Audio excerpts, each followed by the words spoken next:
ఇంట్లో చిన్నపిల్లలు అటు ఇటు ఉరుకులాడుతుంటే అంబాడుతుంటే వాళ్ళ నోటెంట వచ్చే ముద్దు ముద్దు మాటలు వింటుంటే మస్తు సంబరం అనిపిస్తుంటది. పిల్లలతోని ఆడి పాడుతుంటే వాళ్ళను ముద్దు ముచ్చట్లు చేస్తుంటే ఇళ్ళల్లో పెద్ద మనుషులకు టైం తెలియకుండా గడిచిపోతుంటది. అన్నిటికీ మించి మనవాళ్ళు మనవరాళ్ళు కళ్ళ ముంగట ఆడుకుంటా పాడుకుంటా తిరుగుతుంటే ఆ అబ్బా తాతలు మస్తు మురిసిపోతుంటారు. ఇప్పుడు ఈ ముచ్చటంతా ఎందుకు చెప్తున్నామనంటే చూడరు మీరే. రామ్ చరణ్ ఉపాసన రాత్రి కవలకి జన్మనిచ్చారు. అండ్ ఉపాసన బిడ్డలు చాలా హెల్దీగా ఉన్నారు. అండ్ ఈ సంతోషాన్ని మీతో పంచుకుంటున్నాము. గదా అన్నట్టు మెగాస్టార్ మళ్ళోసారి తాత అయిండు అన్నట్టు. అందుకే సారు మస్తు సంబరపడుకుంటా అభిమానులందరికీ శుభవార్త చెప్పిండు.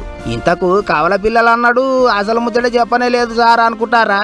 చూడండి, ఆ భగవంతుడి దయ వల్ల, ఆ హనుమాన్ కృప వల్ల ఒక ఆడబిడ్డ మగబిడ్డ జన్మ తీసుకున్నారు.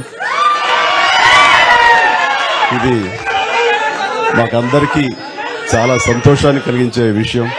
అంజన్న దయతోని ఓ ఆడబిడ్డ మగబిడ్డ కలిగిండ్రు. ఇంటికి మనవరాలు మనవడు వచ్చిండని చెప్పి సంతోషపడ్డాడు సారు.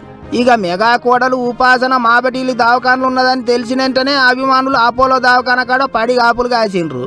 పొద్దుగాల కూడా రామ్ చరణ్ పోస్టర్లు పట్టుకొని దవాఖాన కాడికి పొట్టు పోయిండ్రు. ధూమ్ ధామ్ చేసిండ్రు. అభిమాన హీరోకు కవల పిల్లలు కలిగిండ్రని ఫ్యాన్స్ అంతా మస్తు దిల్కుష అయ్యిండ్రు. ఏమైనా మొన్ననే సంక్రాంతి పండుగకు మెగాస్టార్ ఇట్టు సినిమా వచ్చిండు. మళ్ళా ఇంతల్నేగో ఇట్లా మనవడు మనవరాలు ముచ్చట చెప్పి అంతకంటే శుభవార్త చెప్పిండు ఫ్యాన్స్ కు. అందుకే వాళ్ళకు పట్టపగ్గాలు లేవు పోన్రే.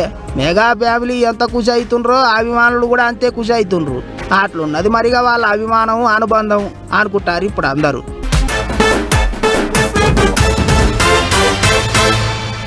పటాస్ న్యూస్ నడుమిట్లా ఇప్పుడు ఒక చిన్న బ్రేక్ తీసుకుందాం.